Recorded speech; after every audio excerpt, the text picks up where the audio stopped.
नमस्कार दोस्तों, स्वागत है आप सभी का आपके अपने channel crack IBPS with Manjeet में। सबसे पहले दोस्तों आप सभी का बहुत बहुत धन्यवाद कल की वीडियो पे बहुत सारा प्यार देने के लिए। और दोस्तों मैं आप सभी के सामने एक बार फिर से हाजिर हूँ रीजनिंग की सीरीज़ में, जहाँ हम सभी रीजनिंग स्पेसिफिकली पजल और सिटिंग अरेंजमेंट के 5-5 क्वेश्चन सॉल्व करने वाले हैं। और आज है हमारा डे 2। तो दोस्तों ज़्यादा समय बर्बाद न करते हुए सीधे स्टार्ट करते हैं। और ये है हमारा आज का पहला सवाल। आप सभी पहले क्वेश्चन को पढ़िए, फिर हम लोग स्टार्ट करते हैं। 7 persons were born on different days of the same week but not necessarily in the same order. Week starts from Monday. तो दोस्तों हमारा जो आज का पहला क्वेश्चन है ये डेज बेस्ड क्वेश्चन है। और दोस्तों सबसे पहले जब आप क्लू फाइंड कर रहे हो पजल में, तो आप पहले चेक कर लो नेम अगर अलग अलग है तो हम लोग इस तरीके से यूज कर सकते हैं उसको नोट करने के लिए उस क्लू को। नहीं तो हमें पूरा नाम लिखना पड़ता। अगर इसकी जगह पे अंकित अमन दिया रहता तो हम लोग को पूरा नाम लिखना पड़ता। लेकिन यहाँ पे सारे ही लेटर अलग अलग नाम के हैं तो हमें आसानी है यहाँ पे। तो दोस्तों सबसे पहले यहाँ पे क्या बोला, वीक स्टार्ट फ्रॉम मंडे। तो हम लोग मंडे से स्टार्ट करेंगे। जैसा मैंने प्रीवियस वीडियो में बताया है कि हम कभी भी इसे पूरा फुल फॉर्म में नहीं लिखें, क्योंकि हमें टाइम कम इस पे खर्च करना है एज कम्पेयर टू सॉल्व करने के। Monday, Tuesday, Wednesday, Thursday, Friday, Saturday, Sunday. दोस्तों मैंने एक चीज़ और बताई है कि जब भी आप ऐसे क्वेश्चन सॉल्व करो, आप एक ही बार लंबी लाइन खींच दो। आप लोग के पास पेपर अच्छा खासा अमाउंट में होता है, आप आराम से उस पर यूज़ कर सकते हो, ताकि हम मल्टीपल जो पॉसिबिलिटी है वो एक ही बार में सॉल्व कर ले। इससे हमारा टाइम जो है वो बचेगा। तो दोस्तों स्टार्ट करते हैं। अब इसके क्लू को पढ़ते हैं। Why was born just before P. P के जस्ट पहले वाई का जन्म हुआ। And just after a. तो ये तीनों जब भी आएगी वो एक साथ आएगी। X was born just after B. B के जस्ट बाद एक्स का जन्म हुआ। B was born before Wednesday. तो दोस्तों बी वॉज बॉर्न बिफोर या वेडनेसडे को हम लोग को साइड में लिखने से बढ़िया है कि इसको हम लोग पॉसिबिलिटी में पहले फिल कर लेते हैं, जिससे हमारा जो फैक्चुअल डेटा है वो आराम से फिल हो जाएगा और हमारे पास सोचने का टाइम मिलेगा। तो जब भी दोस्तों बनाए तो 4 बनाए, क्योंकि एक बार में आपको बनाने में कम समय लगता है एज कम्पेयर टू अगर बार बार आप उसी चीज़ को बनाते हैं। तो बी फिल हो गया और बी के साथ एक्स फिल हो गया, मतलब हमारा फैक्चुअल डेटा में 2 चीज़ तो आराम से पहले फिल हो चुका है। अब दोस्तों आगे, Z was born before the day when R was born. तो जेड के पहले आर आने वाला है। P was not born on Sunday. P का जन्म संडे को नहीं होगा। दोस्तों ये फैक्चुअल डेटा है, क्योंकि अलग अलग पॉसिबिलिटी में भी पी इस संडे में नहीं आने वाला, इसलिए वो सीधे यहाँ पे कैंसिल कर दिया, ताकि हमें हर पॉसिबिलिटी में चेक करने में आसानी होगा बार बार यहाँ पे रेफर करने से। और आगे है, Z was neither born on Monday. Z का जन्म ना ही मंडे को हुआ। And nor on Saturday. Saturday को भी नहीं हुआ। तो इतना चीज़ हमारे पास फिल हो गई है। अब दोस्तों हम लोग डेटा फिल करने जाते हैं। तो हमारे पास 1 2 3 4 है। तो हम लोग कैसे फिल करेंगे, यहाँ पे 3 वाले को फिल करना चाहेंगे, क्योंकि यहाँ पे तो फिल होगा नहीं ना। तो ए पी वाई एक पॉसिबिलिटी। दूसरी है कि ए को छोड़ के यहाँ पे ए आए, यहाँ पी और यहाँ वाई, सॉरी ए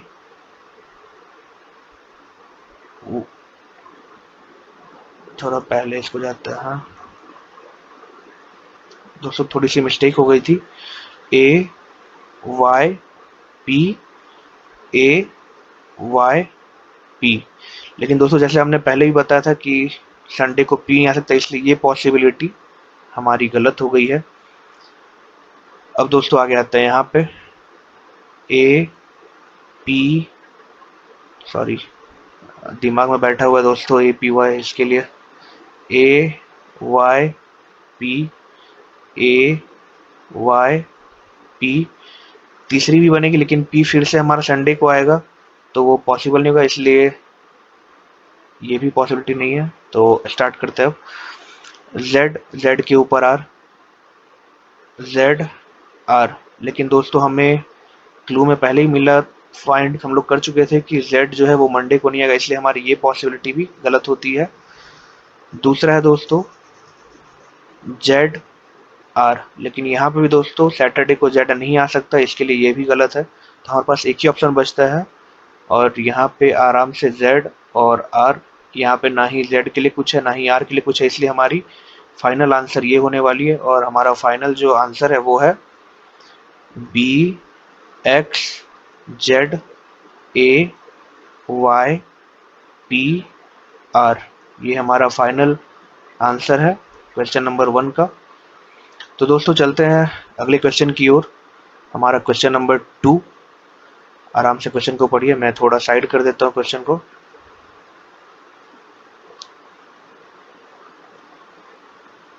थोड़ा छोटा कर दे दोस्तों, ज़्यादा बड़ा है, स्पेस लगेगा मुझे इस क्वेश्चन में।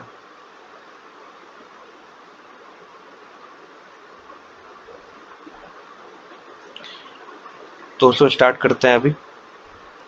Study the information carefully and answer the question given below. 8 person are sitting around a circular table. तो दोस्तों मैंने पहले ही बताया, जब भी कोई भी अरेंजमेंट आती है उसे हम दो मेथड से सॉल्व कर सकते हैं, या तो उस टाइप की डायग्राम बना के या हम थ्रेड मेथड से कर सकते हैं। तो जैसा आप सभी को अच्छा लगता है, अगर थ्रेड अच्छा लग रहा है और आप पहले से सॉल्व करते हैं, आप हैबिचुएटेड हो, तो आप आराम से सॉल्व करो। बट दोस्तों मैं ये बनाना पसंद करता हूँ, मुझे आसान लगता है एज़ कम्पेयर टू उसके, और दिख जाता है कहाँ पे पॉसिबिलिटी गलत होने वाली है, इसलिए मैं ये वाला प्रेफर करता हूँ। बट आपको जो भी अच्छा लगता है आप वो यूज़ कीजिए, ऐसा कुछ रेस्ट्रिक्शन नहीं है कि आप थ्रेड से बनाएंगे तो बनेगा और इससे नहीं बनेगा। आप जिसमें आपका हाथ बैठ चुका है वो सॉल्व कीजिए। हाँ दोस्तों, ये मैंने जो बनाया 8 है, तो 8 के लिए क्या कीजिएगा, जब भी डायग्राम बनाइएगा तो 1 2 3 4। अगर हमारा 10 बोलेगा पर्सन तो क्या करना है, हमें 5 लंबा लाइन खींचना, 1 2 3 4 और 5 ऐसे खींच दिएगा तो 5, तो वो सर्कल को शो करता है। हम सर्कल ऐसे बना के नहीं करके हम लोग सिर्फ लाइन से ही उसको आसानी से शो कर लेते हैं टाइम बचाने के लिए। तो ये हमारा सर्कल हो गया। Some of them are facing toward center, कुछ सेंटर की तरफ फेस कर रहे हैं, and some of them are facing outside the center, कुछ सेंटर से बाहर फेस कर रहे हैं। ठीक है, यहाँ तक हो गया। अब की पॉइंट जो है वो नोट कर लेते हैं। N sits third to the right of T.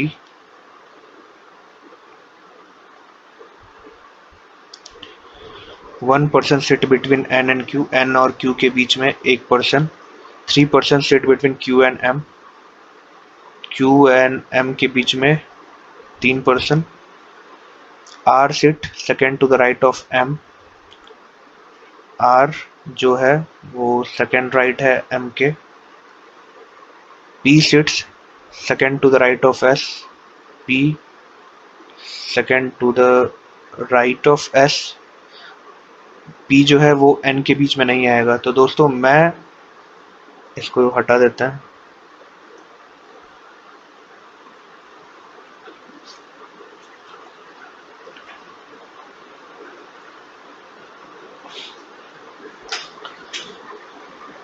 P किसके बीच बगल में नहीं आ रहा है, N के, तो हम क्या करते हैं, N के साइड में P इधर नहीं आएगा, P इधर नहीं आएगा, तो हम लोग ऐसे रिप्रेजेंट करते हैं, मतलब मैं ऐसे रिप्रेजेंट करता हूँ। आप सभी जिससे कंफर्टेबल हो वो रिप्रेजेंट करो, मतलब मुझे ये आसान लगता है। Immediate neighbours of M faces opposite direction. तो दोस्तों ऐसे वाले क्वेश्चन जो है जहाँ पे इमीडिएट नेबर्स का अपोजिट डायरेक्शन है, तो इसका मतलब ये आराम से पढ़ने वाला सवाल है। अगर यहाँ पे बोलता immediate neighbour of M faces opposite to the direction of M, तब होता कि M जिस तरह फेस कर रहा है उसके अपोजिट उसके नेबर फेस कर रहे हैं। बट यहाँ पे क्या बोला, immediate neighbour of M faces opposite direction, मतलब अगर M का अगर एक नेबर इधर देख रहा है तो दूसरा नेबर इधर देखेगा, इसमें M के डायरेक्शन को मेंशन नहीं किया है। तो ये वाला हमारा इस क्वेश्चन का ये है, इसको हटा दे, कंफ्यूजन ना हो आप सभी को जब आप रेफर करो तो। Q sits immediate right of P। Q जो है इमीडिएट राइट है P के। Immediate neighbour of T faces opposite direction. दोस्तों यहाँ पर भी वही चीज़ है, इमीडिएट नेबर जो है T का वो अपोजिट फेस कर रहा है, मतलब T के से कोई मतलब नहीं, T के नेबर जो है वो एक दूसरे के उल्टा विपरीत देख रहे हैं। S sits immediate right of N। S जो है वो N के इमीडिएट राइट में है, S फेसेस T, S। और ये वाला भी इंपॉर्टेंट है दोस्तों, क्वेश्चन जब आप सॉल्व करते हो, फेसेस और अपोजिट वाला। अपोजिट अगर बोलता है दोस्तों तो भी ऐसे होता है, अगर फेसेस वाला मतलब दोनों आमने सामने देख रहे हैं, अगर अपोजिट बोला तो वो आमने सामने देख भी सकते हैं और उल्टा भी देख सकते हैं। लेकिन अभी हमारे क्वेश्चन में क्या बोला, एस फेसेस टी, मतलब एस और टी आमने सामने देख रहे हैं। और आगे है Q faces the opposite direction as O, तो क्यू का जो डायरेक्शन है वो ओ से उल्टा है। ठीक, हम लोग स्टार्ट करते हैं, कौन सा क्लू से स्टार्ट करना आसान होगा। तो दोस्तों ये वाला मुझे इजी लग रहा है, एन से एस है, एस के सामने टी है, टी के दो राइट में एन है, यहीं से स्टार्ट करता है। तो हम लोग दो बार एन को इनवर्ड फेस करेंगे और दो वाले में आउटवर्ड। एन के इमीडिएट राइट में एस है, एन के इमीडिएट राइट में एस है, एन के इमीडिएट राइट में एस है, एस के सामने टी बैठा है, एस के सामने टी बैठा है, एस के सामने टी बैठा है। दोनों इनवर्ड है दोस्तों, क्योंकि फेस कर रहा है एक दूसरे को, तो ये दोनों इनवर्ड हो गया। अभी हमारा ये वाला क्वेश्चन सॉल्व हो गया, एस के सामने टी बैठा है, ये वाला हो गया। अब देखिए दोस्तों, एस से एन से एक छोड़ के क्यू है, एन से एक छोड़ के क्यू, एन से एक छोड़ के क्यू, एन से एक छोड़ के क्यू, एन से एक छोड़ के क्यू, ये वाला भी हो गया। अभी क्यू से देखिए, हम लोग को लगातार एक एक सॉल्व करने पे हमें समझ में आ रहा है कैसे आसानी से सॉल्व होता है। क्यू से तीन छोड़कर एम है, क्यू से तीन छोड़कर एम है, क्यू से तीन छोड़कर एम है, क्यू से तीन छोड़कर एम है, क्यू से तीन छोड़कर एम है, तो हमारा ये भी हो गया। और एम के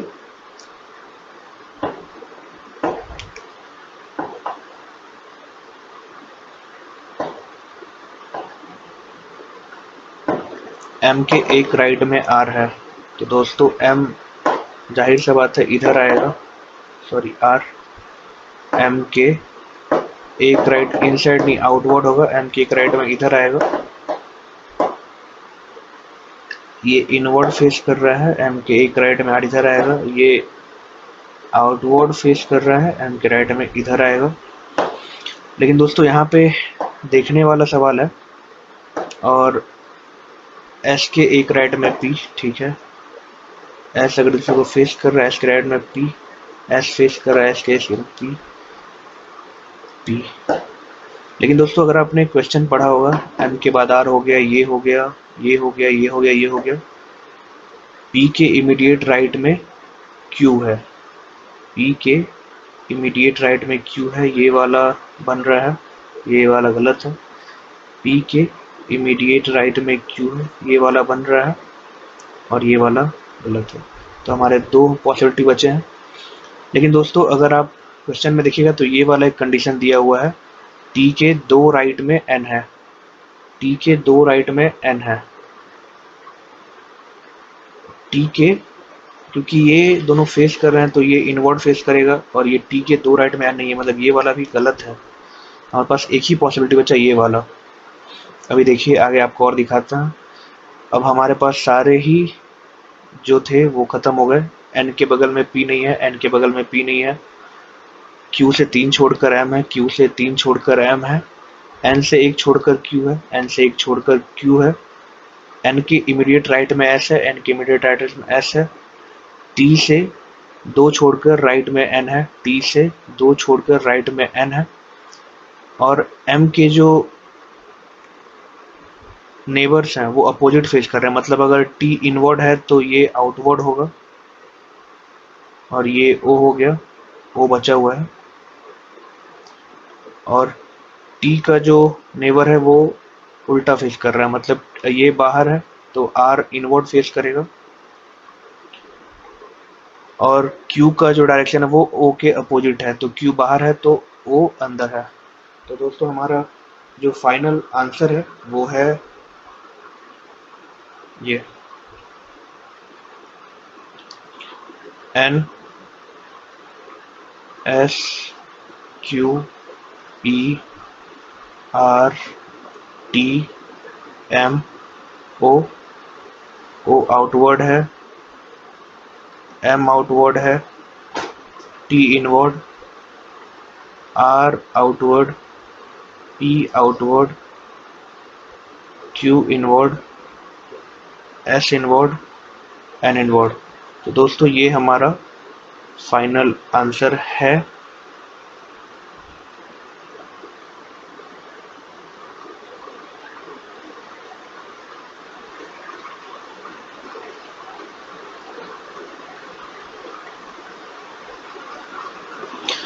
दोस्तों उम्मीद है आप सभी को ये आंसर आ चुका हो। तो दोस्तों आंसर आप सभी ने मैच कर लिया होगा। चलते हैं अगले क्वेश्चन की ओर, जो है हमारा आज का क्वेश्चन नंबर 3। तो दोस्तों क्वेश्चन को पढ़िए, थोड़ा साइड कर देता हूँ ताकि सॉल्व करने में आसानी हो। Right, 8 person sit around a square table. ये हमारा स्क्वायर वाला है, कल भी हमने इस पे क्वेश्चन सॉल्व किए हैं। अपने घर जाके सॉल्व किया होगा तो आपको समझ में आ गया होगा और जो मैं बताना चाह रहा था दोस्तों। लेकिन जब हमने कल क्वेश्चन सॉल्व किया था उसमें मेंशन्ड नहीं था कि कितने बंदे अंदर देख रहे हैं और कितने बाहर देख रहे हैं। यहाँ पे 4 इन है, 4 आउट है, मतलब 4 अंदर देख रहे हैं, 4 बाहर देख रहे हैं। 4 पर्सन कॉर्नर पे बैठे हैं और 4 जो है वो एज पे बैठे हैं। तो हम पहले ही बताए थे कि जब भी स्क्वायर का क्वेश्चन आए हल्का डिस्टेंस पे, ताकि दोनों मिक्सअप ना हो, 4 स्क्वायर बना लें।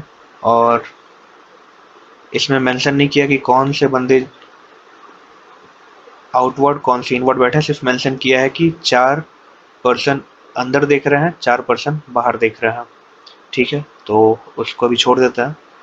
O and N face each other. मैंने लास्ट वीडियो में भी बताया था कि जब भी ऐसा डायरेक्ट फेस बोले मतलब दोनों आमने सामने देख रहे हैं। P sits second to the right of N, P sits second to the right of N, L sits just left of Q, L sits just left of Q, who sits as corner। मतलब यहाँ mention कर दिया कि Q corner पे है। थोड़ा सा दोस्तों छोटा कर लेता हूँ इसको, बहुत बड़ा जा रहा है। Q फेसेस आउटवर्ड, Q हमेशा आउटसाइड फेस करेगा। M and Q are immediate neighbour, M Q। मैंने लास्ट वीडियो में बताया था कि जब भी मुझे मेंशन नहीं होगा कि M इमीडिएट लेफ्ट है इमीडिएट राइट है तो मैं साथ लिखकर ऐसे सर्कल कर दूंगा। And face opposite direction to each other, यानी कि M अगर, और यहाँ मेंशन है कि Q आउटसाइड देख रहा है तो M जो होगा वो इनसाइड होगा। ठीक, P faces opposite direction, P का डायरेक्शन उल्टा होगा R के और S के, और S जो है वो does not sit just left, S P के जस्ट लेफ्ट में नहीं बैठेगा। ये मेरा सारा पॉइंट मैंने नोट कर लिया सारे। अब स्टार्ट करते हैं दोस्तों। सबसे आसान तो मुझे ये लग रहा है कि Q के बगल में L है, Q। ठीक है, स्टार्ट करते हैं। पहले कॉर्नर पे Q बैठ रहा है, ये बाहर इसलिए क्योंकि Q आउटवर्ड देख रहा है, इसलिए फिक्स हो चुका है कि Q बाहर ही देखेगा। Q के बगल में M है तो M यहाँ भी हो सकता है और M यहाँ भी हो सकता है, M यहाँ भी हो सकता है, M यहाँ भी हो सकता है।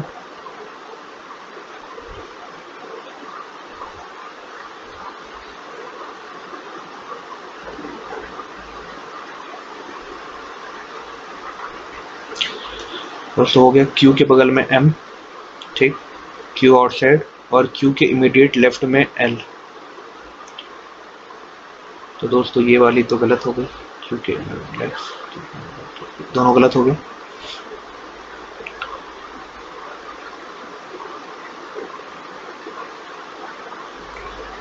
अब दोस्तों अगर आप पॉइंट्स या जो आपने क्लू नोट किया है उसको अगर आप फिर से देखोगे तो हमारे पास 2 बच रहा है। एन के सेकेंड राइट में पी है और ओ के जस्ट सामने एन है। तो दोस्तों आप जरा दिमाग लगाओ, अगर यहाँ पे ओ बैठ सकता है क्या? नहीं। यहाँ ओ बैठ सकता है क्या? हाँ बैठ सकता है, क्योंकि यहाँ अगर ओ होगा तो यहाँ एन होगा।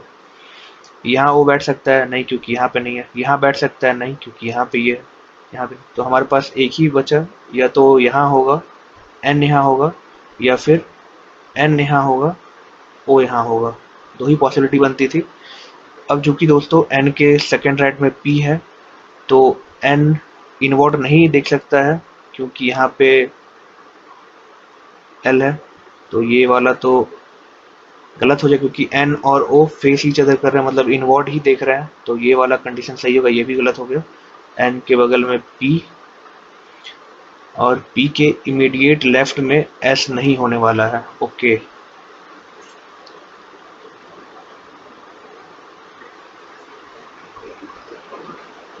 तो यहाँ पे जो दोस्तों 2 पॉसिबिलिटी है, अगर एस यहाँ आएगा तो आर यहाँ आएगा। और पहले दोस्तों हम लोग ये फिल कर लेते हैं सारा। एम इनवर्ड देख रहा है, क्यू आउटवर्ड देख रहा है, एन इनवर्ड देख रहा है, ओ इनवर्ड देख रहा है। 1 2 3, ठीक। अभी दोस्तों आप सोचो, अगर हम लोग पी को बाहर दे तो एस और आर तो अंदर की ओर देखेंगे, तो हमारा अंदर की ओर कितना हो जाएगा? 1 2 3 4 5। तो पॉसिबल नहीं है, इसलिए हमारा पी अंदर देखेगा और उसके इमीडिएट लेफ्ट में एस नहीं होगा, एस इस साइड आएगा और एस और आर बाहर देखेंगे। तो हमारा एस आर एल ये बाहर देखेगा, एस आर एल क्यू बाहर देखेंगे और बाकी बचे ओ एम एन पी अंदर देखेंगे। तो हमारा फाइनल आउटपुट आ चुका है दोस्तों।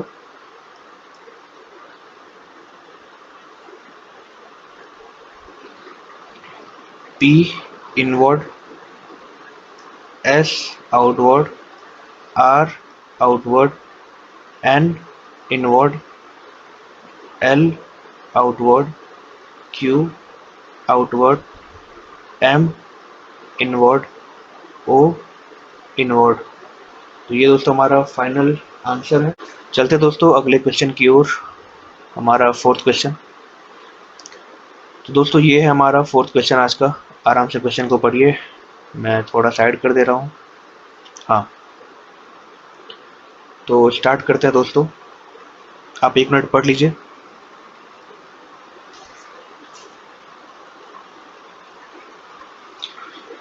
तो दोस्तों आपने पढ़ लिया होगा, अब स्टार्ट करते हैं। A certain number of person sit in a, ये हमारा लीनियर रो का अरेंजमेंट का है, लीनियर रो फेसिंग नॉर्थ। तो हमें यहाँ पे ज़्यादा पॉसिबिलिटी में जरूरत नहीं है, क्योंकि नॉर्थ फेस कर रहा है तो 2 ही पॉसिबिलिटी में काम चल जाएगा। I hope so. R sits 4 from one of extreme end, मतलब किसी एक तरफ से 4th पोजीशन पे आर है, किसी एक तरफ से 4th पोजीशन पे आर है, किसी एक तरफ से 4th पोजीशन पे आर है, किसी एक तरफ से 4th पोजीशन पे आर है। इतना चीज बोला। S sits third left of R, S जो है थर्ड लेफ्ट ऑफ आर है, 2 छोड़ के होगा। S third left of R, S third left of R. 1 person sits between D and S, 1 person sits between D and S, 1 person sits between D and S. D sits third to the left of T. तो दोस्तों D sits third, 1 2 third left of T. D sits third left of T. 2 persons sit between T and U. तो दोस्तों इस वाले में right side हम लोग नहीं जा सकता है और लेफ्ट में 1 2 छोड़ के यू नहीं आ सकता। इस वाले में भी लेफ्ट में 2 छोड़ के नहीं आ सकता, मतलब ये वाली पॉसिबिलिटी गलत हो गई। 2% sit between T and you, तो हमारा यू लेफ्ट में नहीं जाएगा, यहाँ पे जगह ही नहीं है क्योंकि डी का जगह है वहाँ पे, तो राइट साइड जाएंगे हम सभी।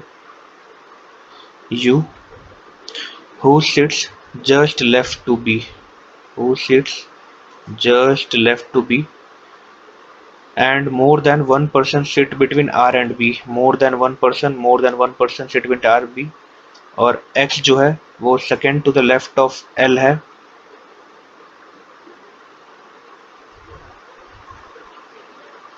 X जो है वो L का सेकेंड लेफ्ट है, और जो X है, मैंने दोस्तों कल भी बताया था कि एंड जो आता है वो फर्स्ट पर्सन के लिए आता है, तो यहाँ पे फर्स्ट पर्सन X है, तो वो X के लिए बोल रहा है कि X जो है वो L के सेकंड पर्सन में, सेकंड लेफ्ट में भी है और B के इमीडिएट नेबर में है, तो U के साइड तो B आ नहीं सकता है, इसलिए यहाँ पे X और यहाँ पे L, तो ये है हमारा फाइनल लीनियर अरेंजमेंट का answer, S dot D R dot T space space U B X space L, ये हमारा फाइनल आंसर है क्वेश्चन नंबर 4 का।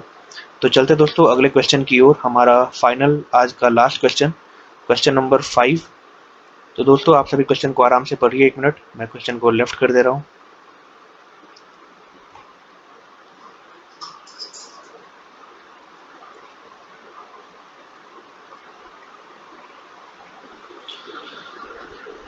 Eight persons were born on 2 dates 15 and 22nd of 4 different month।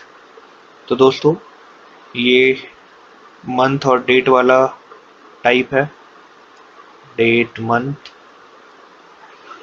तो start करते हैं, कौन कौन सा है, सितंबर, अक्टूबर, नवंबर, दिसंबर।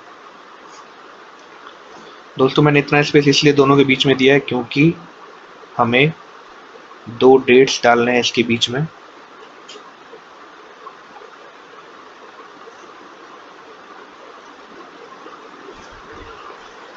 ये हमारा पूरा सितंबर,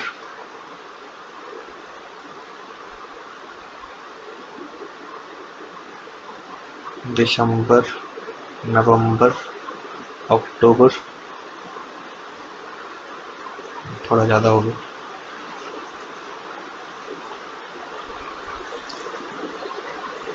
और ये सितंबर। 15, 22, 15, 22, 15, 22, 15, 22। दोस्तों जब भी आपको डेट मंथ का क्वेश्चन आए तो आप सबसे पहले उस मंथ का जो डे है या नंबर ऑफ डे होता है वो आप साइड में लिख लीजिए, इससे आपको आगे क्वेश्चन सॉल्व करने में आसानी है, क्योंकि इस पे क्वेश्चन घुमाता है। तो मैंने पहले सारे के डे लिख लिए, जिसमें सितंबर 30 डे का होता है, अक्टूबर 31, नवंबर 30 डे और दिसंबर 31 डे। तो दोस्तों अब स्टार्ट करते हैं क्वेश्चन सॉल्व करना, ये हमारा जो बेसिक काम है हमने कर चुका है। तो दोस्तों स्टार्ट करते हैं। 2 persons were born between S and A, S और A के बीच में 2 person. S was born on even date, even date को यानी कि 22 in the month having even number of days, यानी कि सितंबर या नवंबर। तो हमारे पास हो गया दोस्तों 2 पॉसिबिलिटी, एक S यहाँ पे। हमेशा दोस्तों मैंने बोला आप सभी को 4 बनाए, क्योंकि अगर ऊपर नीचे जाना होगा तो हम आसानी से सॉल्व कर सकते हैं बिना टाइम ज़्यादा गवाए हुए। तो हो गया, और S को 2 छोड़कर A है, S को 2 छोड़कर A है। The number of days born before A के पहले is 1 less than the number of person born after B, यानी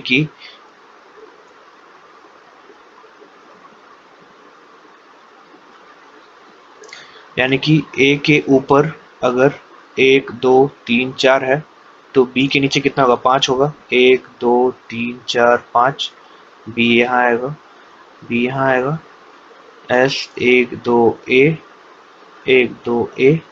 अब देखिए दोस्तों इसके ऊपर 2 ही है तो नीचे कितने होंगे 3 1 2 3 1 2 3।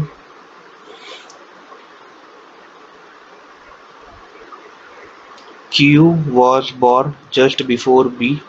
तो दोस्तों यहाँ तो स्पेस ही नहीं है तो ये दोनों पॉसिबिलिटी गलत हो गई।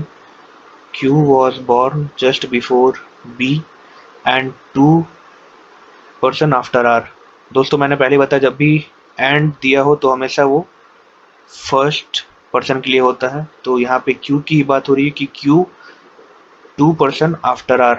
R से एक छोड़कर Q है तो Q ऑलरेडी हम फिल कर चुके हैं तो एक ऊपर छोड़ के R होगा। R होगा। C was born after D and before P। C was born after D and before P।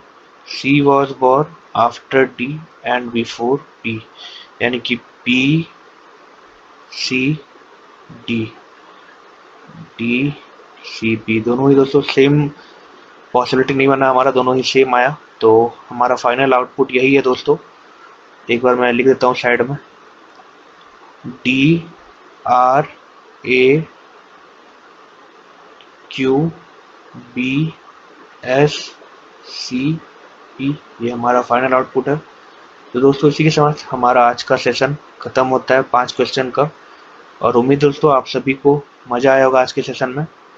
तो मिलते दोस्तों कल फिर से नए सवालों के साथ। तो सभी लोग आइएगा समय पे और चैनल को सब्सक्राइब कीजिए और नोटिफिकेशन बेल ऑन करके रखिए ताकि कभी भी मेरी वीडियो आए उसकी नोटिफिकेशन सबसे पहले आपको मिल सके।